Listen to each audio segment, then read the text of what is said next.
Il n'y a aucune décision qui n'a été rendue par la Chambre jusqu'à présent. Lorsqu'il y aura une décision, on va l'annoncer comme toujours. Ce sera quand dans la journée, demain, la semaine prochaine?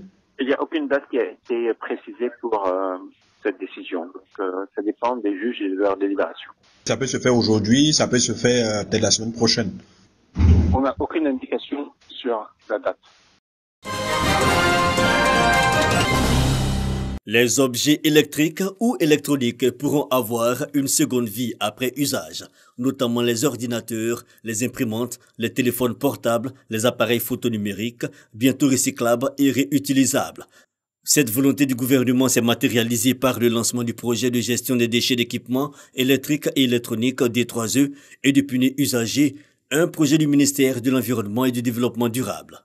La première étape consistera à identifier ces déchets, à les répertorier et puis à les contrôler en les collectant et en les parquant dans des endroits préparés à cette fin pour que, à la suite, à partir de l'installation des centres de traitement, le gouvernement ivoirien puisse faire traiter et recycler ces déchets. Dans sa phase pratique, le projet sera financé par un système d'écotaxe. C'est une taxe qui ne sera pas de trop. C'est une taxe qui est déjà inclue dans le prix de l'appareil, déjà à la fabrication. Donc ce que nous demandons, c'est simplement récupérer cette écotaxe qui est greffée sur le prix. Voilà. Parce que beaucoup de gens font des amalgames, pensant que bon, c'est une taxe de trop, alors que il n'en est rien de tout ça.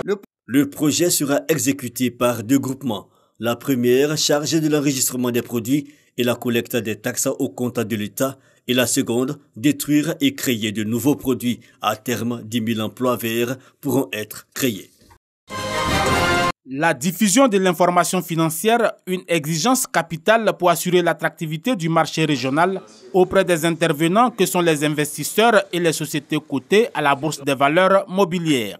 Cette rencontre permettra aux émetteurs d'harmoniser les politiques de diffusion de l'information pour être conformes aux prescriptions des conseils des ministres de l'UEMOA.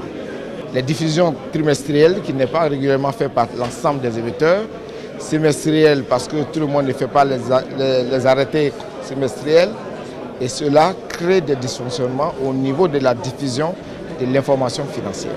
Ce dispositif consensuel de partage de l'information entre les acteurs devrait surtout contribuer à accélérer le dynamisme du marché financier régional. Cette qualité de l'information financière et de sa diffusion régulière auprès du marché va faire en sorte que le marché puisse se hisser au même niveau des standards internationaux dans les autres places. Pour les autorités de l'Union, la diversification des produits financiers, à savoir le capital investissement et la finance islamique, reste un enjeu majeur. En relation avec cette politique d'élargissement de la base des investisseurs, de nouvelles réformes liées notamment à l'émission d'obligations vertes et sociales sont également envisagées.